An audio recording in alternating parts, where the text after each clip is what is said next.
Buenas, bienvenidos a esta tertulia aquí en Radio Solidaria y a través de las cámaras de Solidaria Televisión. Es un placer estar con todos vosotros en este recorrido de los libros de la Biblia. Hemos dado saltos de aquí para allá, hemos visto los proverbios, los personajes bíblicos. Estamos repasando los salmos y para ello me traigo siempre a mi amigo Willy, que de esto sabe un poco. Él es pastor en Casa de Bendición en Madrid. ¿Qué tal, Willy? ¿Cómo estás? Bien, muy bien. Acalorado, pero bien. Sí. Sí, dice, no, te acostumbras. Digo, ¿qué te vas a acostumbrar? Yo tengo un gen burgalés ahí que no se acostumbra al calor ni para atrás. No. Pero bueno. Lo peor son las noches, ¿no? Intensas, ¿no? O sea, yo creo que el día, el calor es calor, pero en la noche... Yo me considero un privilegiado al tener aire acondicionado. Es verdad, sí. Que no lo uso tal como cual. Tiene ahí un sistema de cono que saca aire fresquito y duermo con aire fresquito, no frío, porque frío no me gusta, pero soy un privilegiado. Yo cada vez que pienso en gente ahí en Vallecas y en lugares así que no tienen pisos de 40 metros, sin aire acondicionado ni nada, en medio de un barrio cerrado, yo digo, esta gente, ¿cómo lo aguanta? Estos son unos campeones. Sí. Digo, si bajas afuera y vas dejando las huellas en el asfalto de cómo está de caliente. Pero bueno, yo me siento un privilegiado en eso. Lo somos en muchos aspectos, ¿verdad? Nosotros no hemos elegido dónde hemos nacido, ni qué familia, ni en qué ciudad, ni qué país, ¿no? Pero es cierto que ahora mismo las probabilidades de nacer en un país de economías emergentes como la India o países en África, que es el continente donde está resurgiendo la natalidad en el mundo ahora mismo, son enormes, ¿no? Entonces, claro, haber nacido en Europa, un país occidental, con valores dentro de lo que cabe, valores judio-cristianos, con un respeto a la vida y sobre todo con una calidad de vida, pues oye, somos privilegiados también, ¿verdad? Sí, hombre, dentro de eso, quiero decir, tenemos un pseudo estado del bienestar, sí, pero algo hay. Algo hay. ¿Verdad? Quiero decir, claro, cuando los americanos vienen aquí, por ejemplo, ven que pueden ir al hospital en cualquier momento sin ningún problema, que les recetan las medicinas, claro, dicen, ¿esto qué es? ¿No? ¿Esto qué es? Y nosotros venimos de Estados Unidos. No, sí, la verdad que vivimos... Necesitan 10 veces más recursos que nosotros para vivir. O sea, los recursos 10, que gasta un americano medio son 10 veces más que un español. Claro, o sea, porque al final dices, vale, estilo de vida, ¿no? Ellos no pagan seguridad social, no pagan para la jubilación, todo eso es privado, pero al final el fisco viene y te hace una declaración de Hacienda y si te toca pagar, te toca pagar. Pero creo que vivimos en un país en cierta manera privilegiado porque no tenemos una estabilidad de tierra también muy bonita, ¿no? Ahora estamos viendo el caso de Venezuela, ¿no? Un caso tan fuerte. Vivimos algo cortito en Lorca, ¿no? Pero en esa zona, pero no, normalmente vivimos en un sitio donde tenemos tranquilidad de estructura de tierra, es decir, en general el país, España es un país bastante quizás por eso España tranquilo. sea un país que, aunque culturalmente católico, sea un país tan ateo, ¿no? O por lo menos tan indiferente, ¿no? Porque no creo que nadie sea ateo, yo no creo que eso exista. Creo que la gente simplemente sí puede ignorar o puede pasar de largo, ¿no? Pero en el fondo todo el mundo tiene una creencia, una fe, ¿no? Hay quien cree en el horóscopo, hay quien cree en diferentes religiones. Sí, claro. Pero lo que voy es que quizás eso haga que países como España, que son países hasta ahora del primer mundo avanzados, las cosas de Dios como que, bueno, no les llega tanto de... Pues, pero yo creo que porque hemos creado lo que yo llamo un pseudo estado del bienestar, es decir, vivimos en un estado en que no tenemos que plantearnos nada. Es decir, simplemente vivimos, trabajamos y necesitamos que nos entretengan. Entonces ahora, pues, por ejemplo, el fútbol, el Mundial, madre mía. Bueno, escúchame, eso es, ahora mismo es el opio del pueblo total. O sea. Ayer cuando terminó el partido contra Francia y nos plantamos en la final, ¿verdad? Fue alucinante porque en ese mismo momento yo creí que iban a aprobar la ley de dependencia, la ley para el ELA, de apoyo para el ELA y todo. Yo digo, ya ahora... Ya España... el problema de la vivienda, el problema de la vivienda, del trabajo todo. precario, el problema de las bajas laborales, hemos todo, llegado a la final, se arregla todo. Me he despertado esta mañana y no, ¿verdad? No me he dado cuenta que no. Has abierto los periódicos y... Bueno. No abro los periódicos porque, como te digo siempre, ahora ya no informan, ahora crean contenido, ¿no? Sí. Y entonces, contra peores sean las noticias, pues mejor porque crean más contenido y tienes más followers. Más atención. Entonces, que damos por hecho que la gente está muy entretenida, está muy distraída. Sí. Estamos quizás mirando siempre a otro lado, ¿no? Y Dios siempre ha estado ahí. O sea, nosotros... es una pena, ¿no? Que cuando nos va bien nos olvidemos de Dios y cuando nos va mal le echamos la culpa a Dios. Claro, o sea, esto es como siempre... esa dicotomía, ¿no? Decir, oye, no creo en Dios, pero cuando me va mal levanto la mirada al cielo y esto es por tu culpa, ¿no? Siempre es bueno que haya niños para echarles la culpa de lo que pasa. Entonces, en este caso, Dios siempre es el que va a pagar. Bueno, ahora no hay niños, ahora se echa la culpa al perro. Claro. Bueno, no, al perro ni se te ocurra. Puedes tener un problema de cárcel. Sí. Por la ley animalista, el perro es el que nunca tiene la culpa de nada, pase lo que pase. No, pero quiero decir, la gente me preguntaba, Willy, ¿tú qué opinas? Todo lo de Venezuela, fíjate cuántos muertos y tal. Digo, bueno, pues si se construyera bien, mira, Japón, terremoto de la misma intensidad, muertos, 1, que debió ser un despistado. No, pero que hay un cascote. Ninguno, o sea, quiero decir. ¿Por qué? ¿No? Simplemente porque construyen con sistemas antisísmicos. O sea, saben que están en una zona. O sea, lo que tú no puedes es venderle a la población 20.000 viviendas para crear un plan vivienda para todo el mundo hecho de cartón piedra. No se puede. O sea, ¿eso por qué?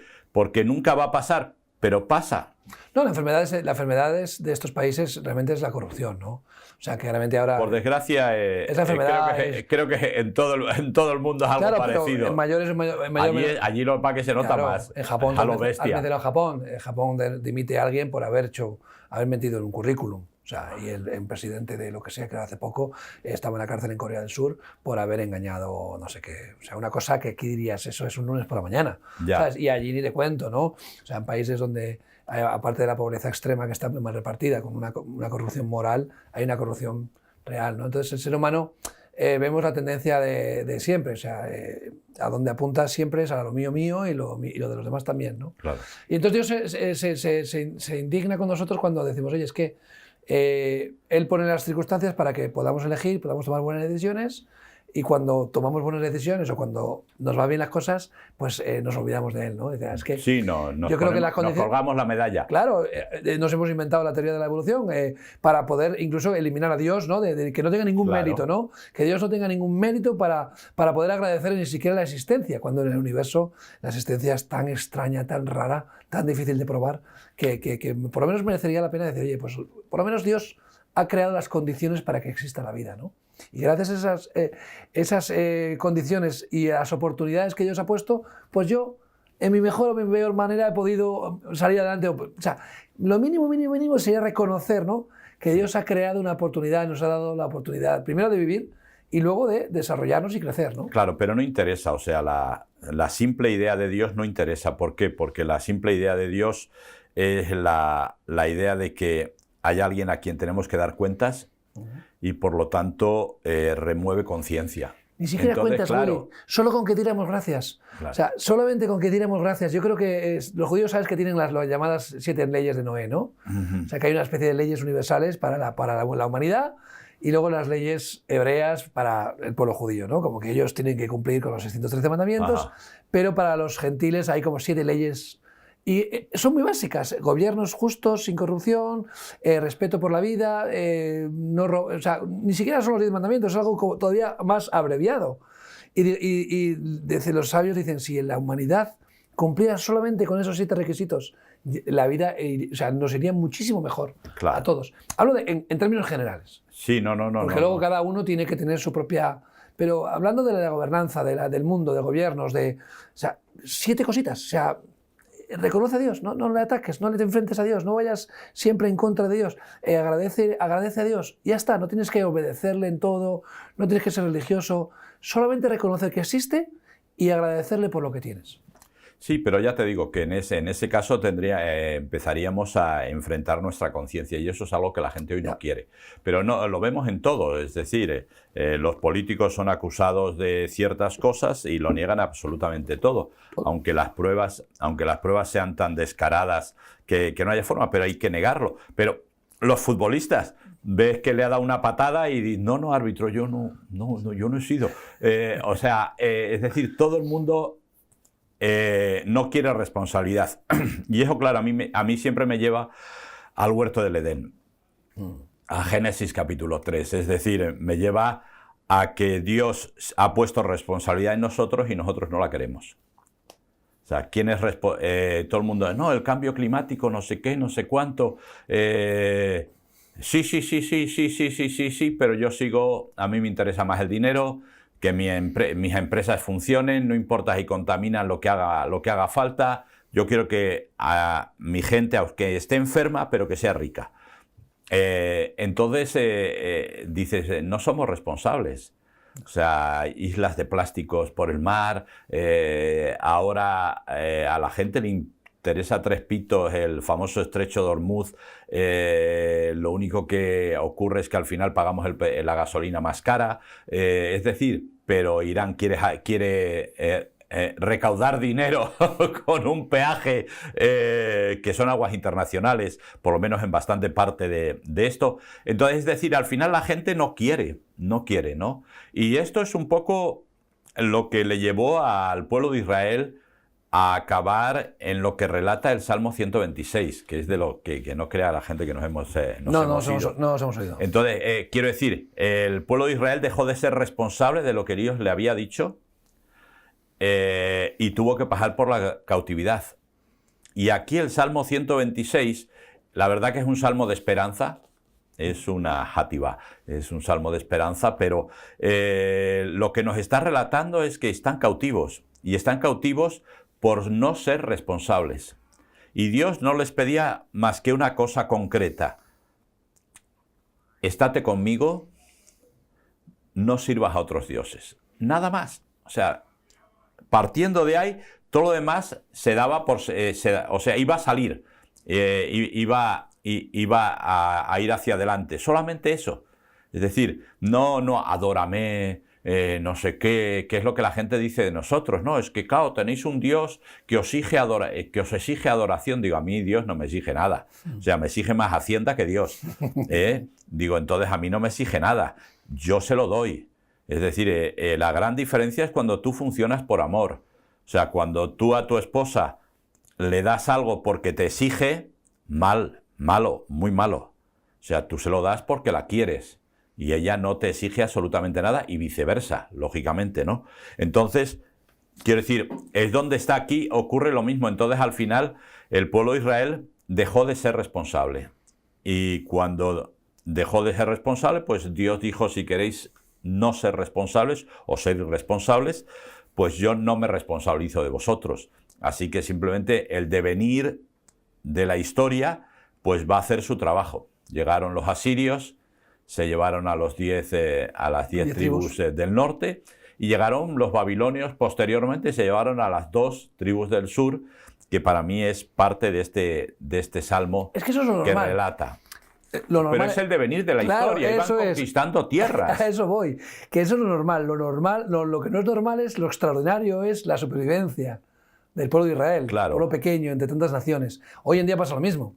Lo extraño es la supervivencia de Israel entre 100 millones de enemigos, por el norte, por el sur, por el este, por el oeste, por todos lados, ¿no? Y Israel persiste, no porque, sí, su superioridad militar, sus ingenierías, no, porque Dios lo quiere. Porque Dios tiene un propósito para Israel. Entonces, lo normal es que el enemigo gane. Son muchos, son incansables. Lo extraordinario es que nosotros subsistamos y sigamos adelante, ¿no? Es que lo leemos, ¿te parece, Willy? Sí, no, porque es muy cortito, pero es muy bonita. Y es una canción, hay una Creo canción. que es el salmo que más me gusta. Sí, ¿eh? Sí. Es muy bonito. Esto, yo lo he oído en hebreo, es una canción hebrea también. Sí. Cuando Yahvé hiciere volver la cautividad de Sión, seremos como los que sueñan. Entonces nuestra boca se llenará de risa y nuestra lengua de alabanza. Entonces dirán entre las naciones, grandes cosas ha hecho Yahvé con estos, grandes cosas ha hecho Yahvé con nosotros. Estaremos alegres, haz volver nuestra cautividad, oh Yahvé, como los arroyos del Negev. Los que sembraron con lágrimas, con regocijo segarán, irán dando y llorando, el que lleva la preciosa semilla, mas volverá a venir con regocijo trayendo sus gavillas. Precioso. No, es un salmo que es una pasada, y que es un salmo que yo creo que la Iglesia debiera tener muy, muy en cuenta, ¿no? Lo primero para mí, el salmo aclara una situación que me parece súper importante que reconozcamos. El pueblo de Israel estaba cautivo. Cuando hagas volver la cautividad, es decir, en este momento yo estoy cautivo, pero mi esperanza es que tú vas a hacer volver esa cautividad, tú vas a revertir esa cautividad. Yo creo que en cierta manera la Iglesia hoy en día está cautiva. Está cautiva de modas, de situaciones, de ministerios, de corrientes teológicas o corrientes religiosas. Estamos en cierta manera cautivos, ¿no? ¿De la influencia de este mundo también? Sí, por supuesto, aparte de... Claro, aparte de la lucha interna y la lucha externa. Sí. En todo esto, entonces yo creo que es bueno que nos demos cuenta que tenemos que clamar a Dios para que revierta la cautividad. Para que nos haga ver, para que nos haga salir, para que nos haga darnos cuenta y decir, bueno, Cristo vino para hacernos libres. Entonces, la cautividad no es un estado natural dentro del creyente, sino que es algo antinatural. Por lo tanto, tenemos que hacer algo para salir. Y lo que queda claro en el Salmo es que lo que pueden hacer ellos es nada, todo lo tiene que hacer Dios.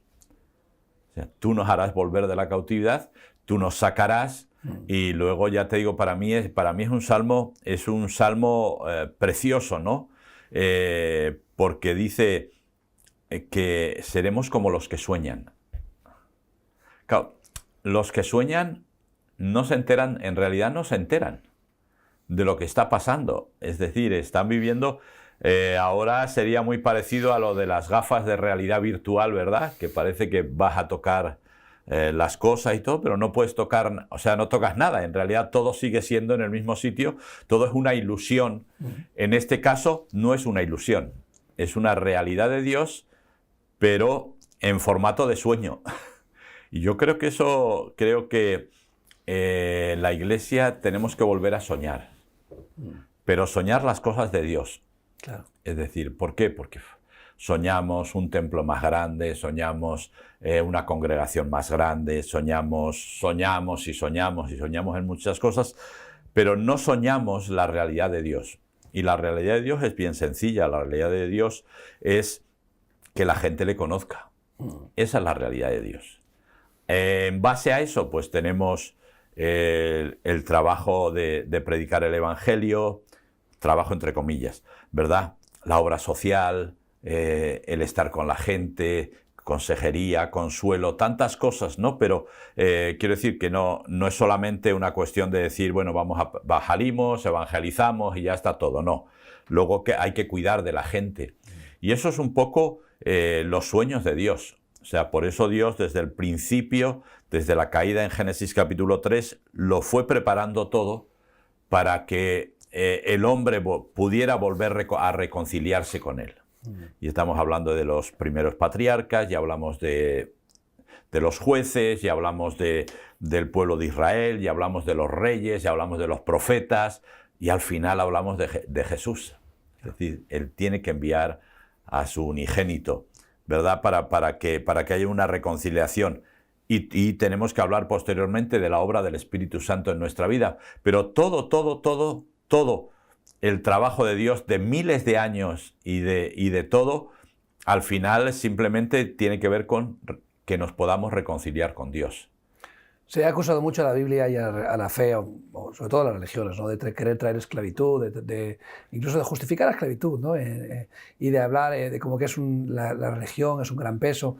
La historia de la Biblia y la fe es precisamente para traer libertad. O sea, el pueblo de Dios estaba cautivo en Egipto y es como se formó el pueblo, en la cautividad, donde Dios trajo libertad, ¿no? Y trajo un libertador, que en este caso era Moisés.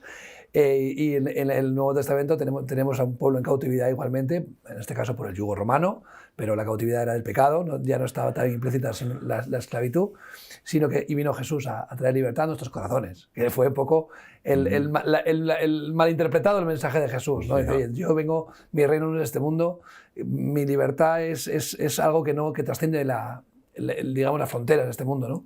Y el mensaje no se ha entendido bien, ha habido una traducción errónea muchas veces de la intención de Dios, es traeros libertad. O sea, Dios quiere que seamos libres. La verdad os hará libres. Dice, yo soy la verdad y la vida. He venido a libertar a los cautivos. O sea, he venido a consolar. O sea, el Evangelio es eso, traer libertad. ¿De qué? Pues de la esclavitud del pecado. Entonces, aquí podemos decir que somos cautivos del pecado, primeramente, porque Jesús dice, el que practica el pecado es esclavo del pecado. No, hijos de Abraham somos nosotros, ¿cómo nos estás diciendo esclavos? Si ya Moisés nos liberó de Egipto. Ya, pero Jesús vino al corazón, ¿no? Dice, oye, vosotros creéis que la esclavitud es vuestro contexto, ¿no? La gente hoy en día diría que la esclavitud es Hacienda, el trabajo 8 horas al día, un matrimonio es esclavitud, hay gente que quiere huir de su familia, de sus hijos, que quiere huir de sus responsabilidades, quiere huir de sus obligaciones, ¿no? Y tú bien sabes como yo que cuando vamos a la cárcel a veces encontramos más libertad en la cárcel que fuera de ella, ¿no? Claro. Sí, sí, porque la libertad está en el corazón, claro. Que no es algo que sea contextual, que también, oye, que claramente hoy en día hay personas esclavas, personas cautivas, pero el mayor mal es la cautividad del corazón, ¿no? Claro, sí, por eso, pero tenemos ahí esclavitudes que están clarísimas, es decir, somos esclavos de las redes sociales. Tú en las redes sociales no puedes decir lo que quieras. Tienes que decir lo que todo el mundo piensa, lo que hablamos socialmente correcto, políticamente correcto, ¿verdad? Eres esclavo de tu propio tiempo, es decir, no solamente cuando trabajas, sino en tu tiempo de ocio. Tú tienes que pagar para tu tiempo de ocio porque necesitas que te entretengan. Yo le digo a la gente, a mí no necesito que nadie me entretenga, no necesito. Si quiero ir a un concierto voy, pero no tengo por qué ir porque no necesito que nadie me entretenga. Si quiero ir a un partido de fútbol voy, pero no necesito que nadie, no necesito que nadie me entretenga. Digo, tengo amigos, tengo familia y ayer me llamaba un amigo mío, ¿verdad? Y le decía, digo, mira, para mí lo principal es una buena comida, una buena compañía y una buena conversación que cree recuerdos. Eso para mí, aunque sea con un chicharro y un trozo de pan, para mí eso. Pero la gente necesita estar, o sea, es lo que tú has dicho muchas veces aquí, ¿no? Todas esas hormonas de la felicidad tienen que estar funcionando y cada vez tienen que estar en mayor grado en nuestra vida. Por eso ahora pues a la gente habla de que si el cortisol, no sé qué, no sé cuánto, que si producimos más. La verdad que es un lío, yo digo, pues antes todo, para mí era todo mucho más sencillo. Bueno, antes era más sencillo hasta el tiempo, ¿no? Es decir, chaparrón, tormenta, ahora no, ahora dorsal atlántica, la Dana, ciclogénesis. Yo digo, ahora me liáis, ¿eh? Sí, yo ya no sé lo que va a venir. Un domo de calor. Yo digo, pero todas esas palabras debían estar, ¿no? Bueno, debía ser en algún cajón. Claro, debía ser como en el 2007 cuando apareció este familiar de riesgo, la prima de riesgo, ¿no? Que yo no la conocía. Luego empezaron a aparecer un montón de palabras que yo digo, ¿pero esto qué es, no? Además, y es porque necesitamos, ¿no? Sí, claro. Necesitamos que nos entretengan y no nos importa que muchas veces sabemos a ciencia cierta que nos están mintiendo, pero no me importa porque me entretienen, ¿no? Entonces, claro, yo ayer me decían, ¿no vas a ver el partido? Digo, no, seguramente voy a ver una película o un documental de Alaska que me gusta más, o sea, el partido. Bien, o sea, quiero decir, si gana España me alegro. Entonces, pero digo, esa gente está haciendo su trabajo, está cobrando un muy buen dinero y simplemente están cumpliendo su obligación, y es decir, hacer su trabajo. Ya está. Si mañana pierden, pues ya los verás que seguramente el jueves y el viernes pues están en Ibiza, en alguna de las discotecas, bailando y disfrutando, como cualquier otro. Digo, entonces, quiero decir, no necesito verlo. Que lo quiero ver, lo veo. Digo, igual alguien me acusa de que no soy patriota, pero la realidad es que me preocupa más que se ponga en marcha la ley del ELA que se aprobó, pero que no tiene fondos, la ley de dependencia, que todos los niños puedan tener una comida al día y que no haya que anunciarse con Educa para becas de comedor. Todo eso me preocupa mucho más, lo siento, pues así igual no soy patriota. No lo eres. Grandes cosas ha hecho el Señor con nosotros. Estaremos alegres. Cuando el nubarrón, cuando el Frente Atlántico y la Dana viene sobre nuestra vida, lo vemos todo negro, sí. Claramente, y somos muy emocionales, ¿no? Yo por lo menos me reconozco que soy muy pasional y subo rápido, me emociono, va, venga, pero cuando vienen las cosas mal dadas, me vengo abajo, esto no puede ser, soy lo peor, además soy muy duro conmigo mismo, ¿no? Claro. Me castigo mucho y a mí me gusta siempre ver la perspectiva de nuestra relación con el Señor, que es un progreso, ¿no? O sea, claramente hay altibajos, pero que nuestra vida sea siempre un progreso. Pero que no sea exagerado. Claro, ¿no? Y que no nos dejemos llevar. Yo digo, solo decir siempre lo mismo, digo, cuando te va bien no eres tan bueno, y cuando te va mal no eres tan malo. Ya. O sea, ni cuando te va bien tienes que estar tan eufórico, soy el mejor, esto es la ley, sino, y cuando me va mal no valgo para nada, soy un gusano de Jacob. No, o sea, intentar encontrar el equilibrio en nuestra vida, y aquí el salmista lo está haciendo, dice, oye, estamos cautivos, pero de otras cosas peores nos ha sacado el Señor, ¿no? Claro. O sea, estuvimos en Egipto, abrió el mar, la nube nos guardaba, en otros salmos lo hemos visto también, ¿no? Como reivindicaba el Señor siempre ha estado ahí. Si estamos donde estamos, seguramente sea por nuestra culpa. Pero aún y todo, el Señor no nos va a abandonar, ¿no? O sea, que miremos hacia adelante con la perspectiva no optimista, porque el optimista al final a veces se engaña a sí mismo, se motiva. No es optimismo. Pensamiento positivo que se dice ahora. Pues no funciona. No funciona. No funciona. Igual te ayuda para dejar de fumar, ¿no? Claro. O para adelgazar, no lo sé. Pero para que tu estado de ánimo, tu corazón cambie, es la fe, que es una esperanza, es una certeza de lo que se espera, y es esa ilusión, esa confianza en Dios, ¿no? Decir, oye, Señor, yo sé que tú me has sacado de peores. Y eso te ayuda, te da fuerzas y te da perspectiva de mirar por más allá del abismo, ¿no? Claro. A veces miramos al abismo tan profundo que no vemos el final del túnel, ¿no? Claro. Pues entonces qué bueno es mirar más allá de lo que nuestros ojos ven para entender que hay una salida al final del túnel, ¿no? Claro, por eso es importante que tengamos claro qué le pasaba al pueblo de Israel. El pueblo de Israel no podía entender por qué estaba cautivo. Si Dios estaba con él, si leemos el libro de Jeremías, podemos darnos cuenta cómo los falsos profetas decían, no os preocupéis, os llevarán un poquito de tiempo y después volveréis, Dios no va a permitir. Y Jeremías y Dios mismo les decía, estáis profetizando de forma falsa, no es así. 70 años van a cumplirse. Me los debéis. 70 años. Me los debéis por la tierra. El único que decía las cosas claras era Jeremías. Entonces el pueblo de Israel decía, no puede ser, llevamos aquí mucho más tiempo de lo que decían los falsos profetas, ¿verdad? Y entonces, lógicamente, lo primero que tenemos que hacer para enfrentar una situación es reconocer dónde estamos.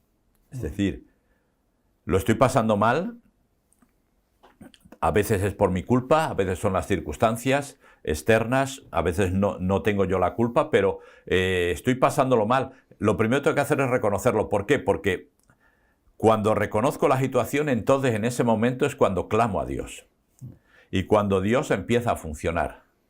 Y cuando mi actitud... Ahora, lógicamente, todo eso es un proceso. Es como hablamos, ¿verdad? Las 5 fases del duelo o del luto, ¿verdad? Cuando muere un familiar querido muy directo, ¿verdad? Hay que pasarlas. Y la negación y luego la aceptación y todo lo demás, hay que pasarlo. Aquí el pueblo de Israel tenía que hacer lo mismo. Y cuando tú pasas de la negación, pasas a la aceptación, de repente ocurre lo que tú estabas diciendo, ¿verdad? Y entonces dices, estaremos alegres. Es decir, ¿por qué? Porque Dios nos va a volver a sacar de todo esto. Entonces, si es culpa tuya, lo reconoces. Si es culpa de otra cosa, pues dices, bueno, esto es lo que hay, tengo que ir hacia adelante. Porque tenemos que tener cuidado, eso es lo que le pasó a Elías. Elías se vino arriba, mató a los 400 sacerdotes de Baal. Y de repente viene Jezabel, le dice, te voy a matar. Y de aquí arriba, pero arriba que se había venido, aquí abajo y corriendo para la cueva, para el monte Oreb. Me identifico mucho, Sí. Me identifico mucho porque yo soy así. Quiero decir, cuando me va bien, estoy eufórico, contento, y ahora cuando las cosas no salen como yo quiero, me vengo abajo. Y nada menos que Elías. Sí. Pero así lo hizo. Bueno, y Dios tuvo que sacar de la cueva y decirle, venga, vuelve. Y tienes que ungir a fulanito y tienes que hacer todavía varias cosas, ¿no? Entonces, es importante que aceptemos esto, lo que el pueblo, lo que el salmista está describiendo, ¿no? Ya hemos aceptado, tenemos que clamar a Dios para que nos haga volver de la cautividad, y ahora nosotros tenemos que empezar a cambiar nuestra actitud, ¿no? Entonces, lo primero, pues estaremos alegres, podemos volver a soñar, pueden volver a suceder las cosas. Israel en esto, la verdad que ha sido un pueblo que ha pasado por demasiadas fases de este tipo, ¿no? Es decir, reconocemos, pero aquí en España, pues desde 1492, cuando la expulsión de los judíos, pero luego el Holocausto, es decir, aparentemente parecía vamos a dejar de soñar, vamos a dejar de estar alegres, o sea, nos están masacrando, pero literalmente porque cuando cuando los judíos fueron expulsados de España, muchos pasaron a Portugal y allí los masacraron más que aquí, más que en España. Entonces, quiero decir, no, parecía que no se acababa la masacre, ¿no? Y entonces, claro, cuando pasas por todo eso dices, ¿cómo voy a soñar? ¿Cómo voy a estar alegre, no? Pero aún así el pueblo de Israel siempre se ha rehecho y siempre ha avanzado y siempre, bueno, se ha cuidado más, se ha defendido más, ¿verdad? Pero en cierta manera están consiguiendo volver, que Dios los vuelva, revierta a la cautividad, ¿no? Una cosa que yo hago la lectura también en este versículo, concretamente, es a veces estamos demasiado centrados en el por qué. Porque a mí, porque yo, que he hecho mal, porque me está pasando esto, quién es la culpa. O sea, el por qué a veces nos tortura, ¿no? Y hay mucha gente que está siempre obsesionada con el por qué, ¿no? ¿Y por qué pasa esto? ¿Por qué hay guerras? ¿Por qué hay... A mí siempre me gusta el para qué. Sí, eso es. O sea, aquí el versículo te está diciendo, no mires tanto el por qué, mira el para qué. O sea, este proceso de dolor va a traer una bendición, ¿no? Una mujer que está en parto, ¿por qué me has hecho esto? ¿No? Le puede decir a su marido, esto es culpa tuya, tú me has dejado embarazada, ¿no? Pero cuando mira más allá del dolor, el sufrimiento, cuando tienen al bebé en brazos, se le olvida el dolor a una madre, si no, no tendrían más hijos. No. Mi mujer ha tenido 5. De parto natural. Uh-huh. Y así, ninguno puso epidural ni nada, son todos a pelo, y la pobre mujer sufrió mucho. Algunos de los partos fue terrible, ¿no? Y digo, si los hombres diéramos a luz, ya te digo yo que se extinguiría la raza humana muy rápido. Fijo. Más de uno no íbamos a tener. ¡Qué pereza! Entonces, sin embargo, la mujer, con el momento que tiene su bebé en brazos, que hace contacto piel con piel, le mira la carita a ese angelito, a esa angelita, se le pasan se olvida. El proceso del dolor, de parto, de sufrimiento, que es terrible, solamente un hombre con fiebre puede imaginar ese dolor, ¿no? Ya. Entonces, a la mujer se le pasa. No. Y vuelve y dices, ¿qué pasa? ¿Que es masoca? ¿Que le gusta el dolor? No, pero la recompensa hace que todo se olvide, ¿no? Que todo... O sea, cuando realmente Dios te da... llegas, ¿no?, a un plan, a un objetivo de Dios, cuando Dios cumple sus promesas, el sufrimiento se olvida. Y no es que digas, merece la pena, no, es que ni te acuerdas. Sí, la verdad es que sí. Ni te acuerdas, dices que ya hemos llegado hasta aquí, Dios nos ha ayudado, Dios nos sacó de Egipto, nos sacó del desierto, nos sacó... O sea, y aquí estoy, en la tierra prometida, ¿no? En la promesa de Dios, ¿no? Claro, por eso el salmista dice, por un lado nosotros, ¿verdad? Grandes cosas ha hecho Dios con nosotros, pero es que también la gente de fuera se va a dar cuenta, grandes cosas ha hecho Dios con ellos, ¿no? Es decir, lo que Dios hace en muchas veces es interior, pero en muchas ocasiones se ve en el exterior, ¿no? Uh-huh. Y esa es la confianza que tenemos. Grandes cosas Dios ha hecho, es decir, y no importa dónde estemos, no importa lo cautivos que estemos, no importa cómo nos sintamos, Dios ha hecho grandes cosas con nosotros. Eso es lo que tenemos que proclamar. En mi caso, porque es verdad, no me lo estoy inventando, no así digo, pues, ¿cuántas cosas, no? Bueno, a ver, dime una. Pues te puedo decir 1000. Que Dios ha hecho pequeñas cosas, grandes cosas, que Dios ha hecho conmigo, y puedo relatarlas tranquilamente. Es decir, hay una realidad. Dios no es algo ficticio, no es algo virtual, es algo real. Y ocurre, y el salmista está diciendo esto es lo que está, y pone una analogía que a mí me gusta mucho, ¿no? Porque el Negev, tú lo conoces. Sí, iba a llegar a esto ahora, sí. No es un vergel. No, para nada. Es un desierto terriblemente seco y, claro. Y dice que haz volver como nuestra cautividad, oh Yahvé, como los arroyos del Negev, ¿no? Claro. Yo he estado en el desierto en el río, o sea, en el Mar Muerto y abajo, que todavía no es el Negev, pero comienza, ¿no? Sí. Y lloviendo, he estado lloviendo y tuvimos que salir corriendo de Masada, porque Masada es una planicie, un altiplano ahí arriba, pero empecemos a ver las torrentes de los ríos, de los precipicios, de todos los acantilados, caían trombas de agua inmensas, Willy. El autobús a duras penas salió de allí porque se estaba empezando a inundar la carretera. De hecho, mueren personas ahogadas en el desierto, porque puede que no llueva en el desierto y llueve en Jerusalén, y a las horas aparecen trombas de agua por el desierto, que eso es una locura. Un poco lo que pasó en La Dana, ¿no? En Valencia, Sí, ¿no? sí. Llovía arriba y en Valencia no llovía. Y la gente decía, ¿cómo alarma de lluvia si no llueve? Y es que llovió arriba y cayó arrastrando todo lo que arrastró, los ríos, los juncos, todo eso. En el desierto de Negev pasa lo mismo. Claro. No te lo esperas y son trombas de agua, son ríos impresionantes. De hecho, que luego tú te fijas y está lleno de surcos el desierto. Claro, esos son los famosos arroyos. Eso Quiere es. decir que son de temporada, Eso es. pero ocurren, ¿no? Entonces, quiere decir, para aquí, ¿por qué me gusta esto? Porque a veces pensamos que la presencia de Dios va a estar de una forma tan poderosa, no aguantaríamos. No. O sea, si fuera la presencia de Dios de esa manera estuviera, o sea, creo que acabaría con nosotros, ¿no? Entonces, por eso tiene que ser un poco un estilo a los arroyos del Negev. O sea, vienen como olas, lo que llaman mucha gente lo llama las olas del Espíritu, ¿verdad? Vienen, pasó lo mismo en Pentecostés, vino una ola del Espíritu y ahí llenó, y luego lo vemos en el capítulo 5, luego lo vemos en el capítulo 10 con Cornelio, como olas, ¿no? Luego también con Pablo en el naufragio y todo lo demás. Es decir, porque no puede, porque Dios funciona así, sabe hasta dónde. Pero lógicamente lo que Él quiere es que le dejemos correr. Y por eso la analogía, ¿verdad? La similitud que hace con los arroyos del Negev.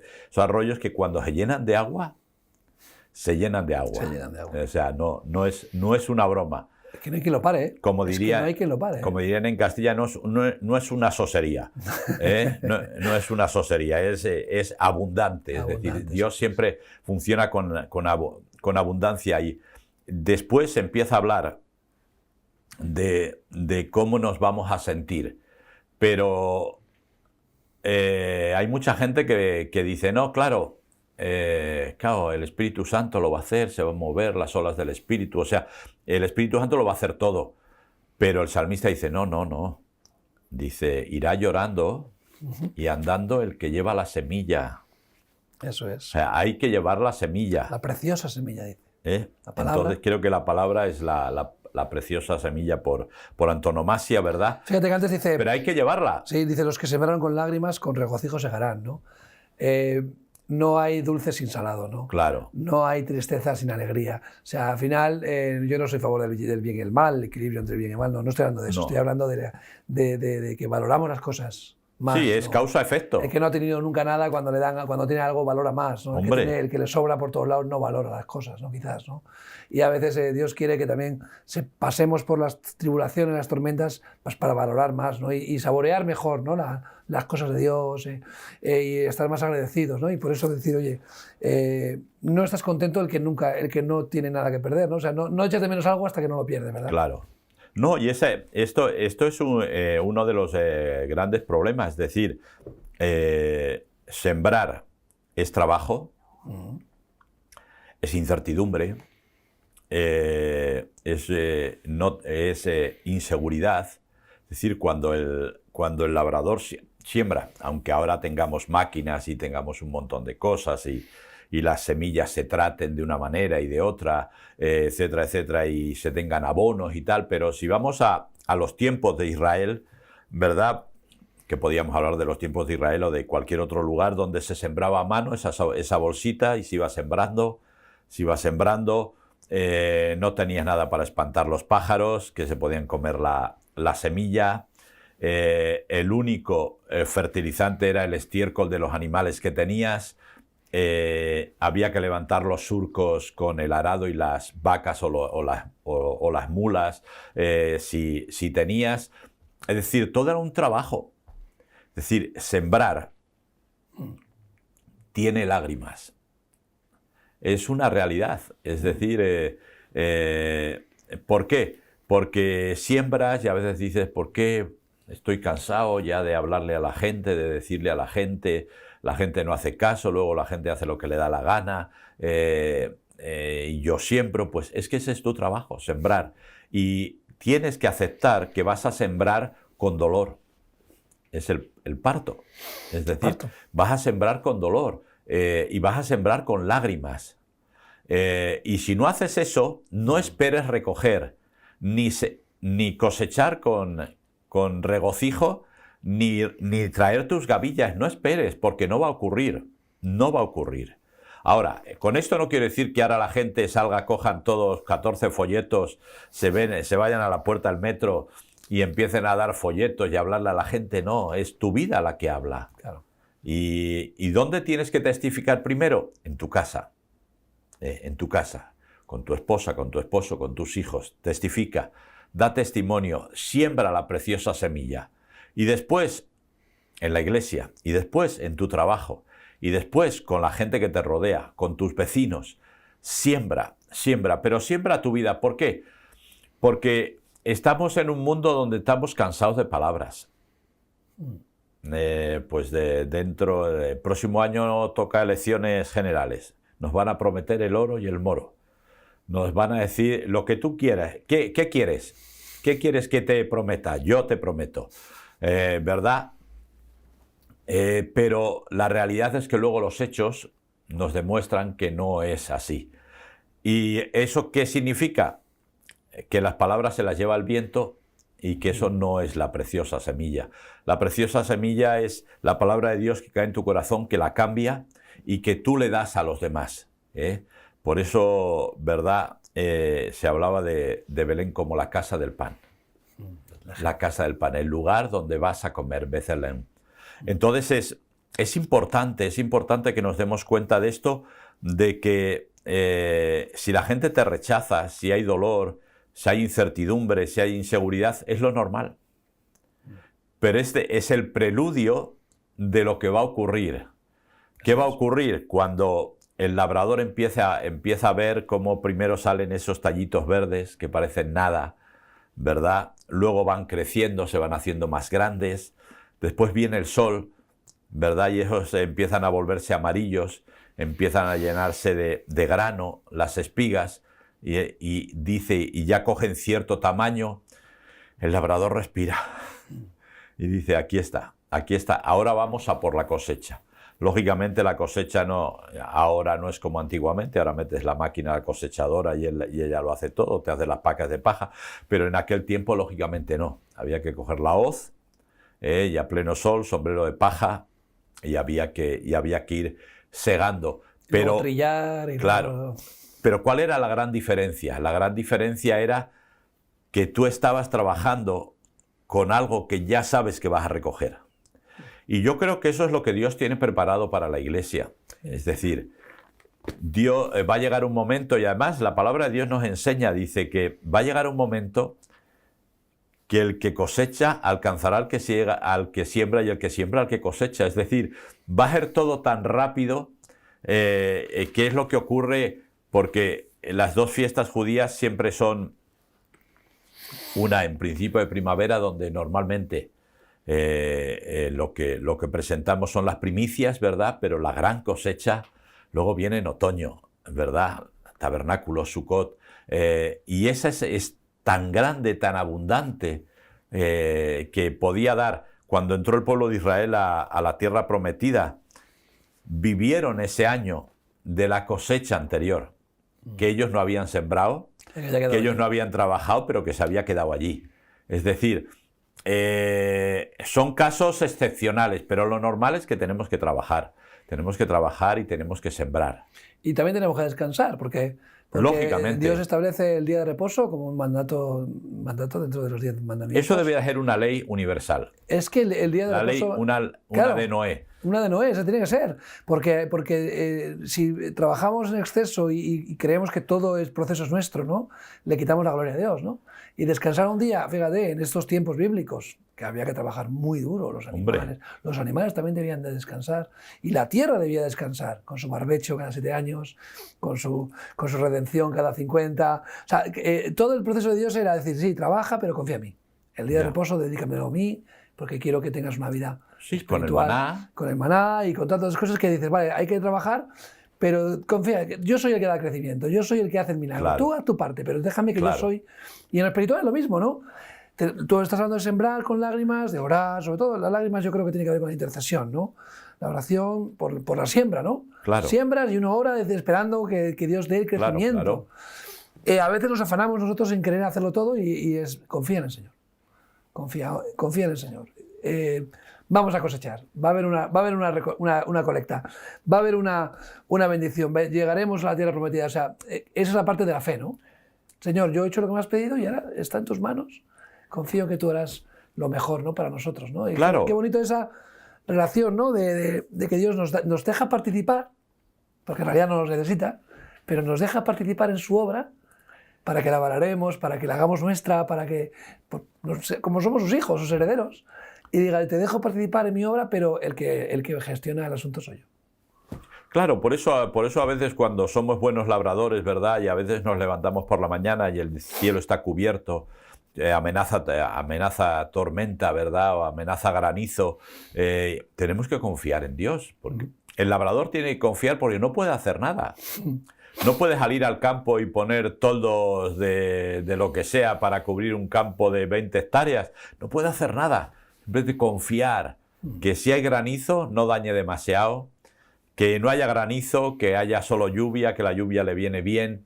Y ocurre lo mismo, es decir, hay gente que cuando testifica a los demás, parece que los quiere llevar directamente. Mira, yo te siembro la semilla y cosecho, o sea, directamente ya te llevo para el cielo, ¿no? Entonces, sí, nos tenemos que dar cuenta que no.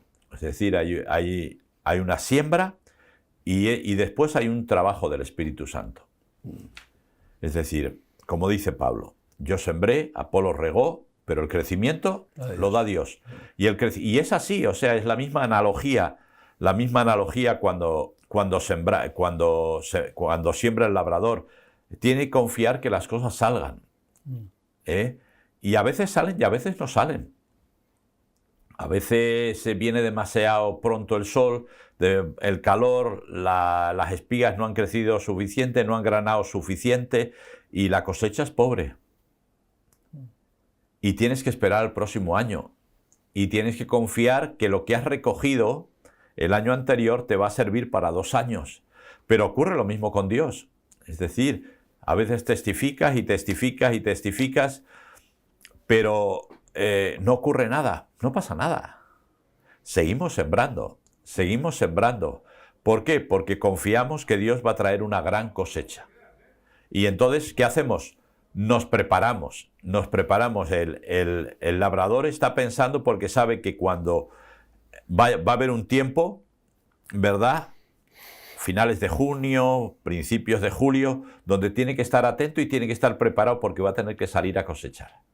Porque si no sale, la cosecha se echa a perder. Y hay un tiempo. Entonces, ¿qué tenemos que hacer hemos sembrado? Confiamos en Dios y ahora simplemente, Señor, que no me duerma, que no me prepare para que cuando vea que ya está la cosecha, está lista, salir a recoger la cosecha, salir a recoger la cosecha y no, a veces, bueno, tú sabes, ¿verdad? Nos inventamos metodologías, formas, modelos, buscamos aquí y allá a ver si este modelo funciona, si el otro modelo funciona, y nos agotamos. Es como la guía de cómo ser padre, ¿no? Claro. Yo antes no era padre y tenía una idea de cómo ser padre, ¿no? Dice, ahora tengo 5 hijos y no tengo ni una idea de cómo ser padre. O sea, porque al final yo creo que queremos, ¿no? Es controlarlo todo, ¿no? Y hay que dejar claramente, ¿no? al Espíritu Santo. Pero nosotros tenemos que reflejar, ¿no? Y ser ese testimonio. Claro. Predicar lo que vivimos. Me gusta que has dicho eso, que nosotros somos ese testimonio. Alguien decía hace poco, lo escuchaba, somos el 5.º evangelio, ¿no? Claro. Nuestra vida debería ser un evangelio que la gente pueda leer, ¿no? Dice, igual no lee la Biblia, pero te lee a ti. Claro. O sea, la gente no lee la Biblia, pero te puede leer a ti, ve tu comportamiento, ve tu fe, ve tus respuestas en los momentos de estrés, ve cómo actúas en las dificultades, cómo reaccionas. Y creo que esa templanza, esos frutos del Espíritu de nosotros son para dar de comer a otros, ¿no? Claro. Sí, es que eso es lo que tenemos que entender claramente, que el final, lo mismo que el final del Salmo, el final es volverán a traer las gavillas con regocijo. Ese es el final que Dios tiene preparados. Es decir, aunque ahora lo estemos pasando mal, aunque parezca que la Iglesia no crece, aunque parezca que España es muy dura y que no funciona, que no hay forma de hacer nada, el final es, va a haber gavillas, o sea, va a haber cosecha y va a haber regocijo. Y ahí es donde tenemos que estar confiando en Dios aunque no veamos nada. Pero lógicamente confiamos en Dios cuando no vemos nada. Porque cuando vemos algo ya no hace falta confiar en Dios, es que ya lo vemos. Es decir, hay que confiar en Dios cuando no vemos nada, ¿no? Y en este caso, pues uno podía decir de este país lo que tú decías antes, ¿no? Demasiados agnósticos, ateos, descreídos, etcétera, etcétera. Parece como que es un país donde lo único que interesa es que me entretengan y tener el suficiente dinero para vivir, para mis gastos, y con eso yo ya voy perfectamente, pero nos tenemos que dar cuenta que no importa el ambiente, no importa lo que esperemos, no importa si estamos cautivos, no importa si parece que soñamos, no importa si estamos o no estamos alegres, el final de todo, si hemos sembrado, el final de todo es claro, es decir, volveremos trayendo las gavillas con regocijo. Así es, veremos la cosecha. Pues Willy, gracias, un salmo precioso. La verdad que un salmo precioso. La verdad, a mí me encanta. Me lo apunto como uno de los favoritos también, es verdad, que es muy, muy especial. Nos vemos en el próximo programa. Venga. Gracias. Un abrazo a todos, a vosotros, por acompañarnos, gracias, y os esperamos. Hasta pronto.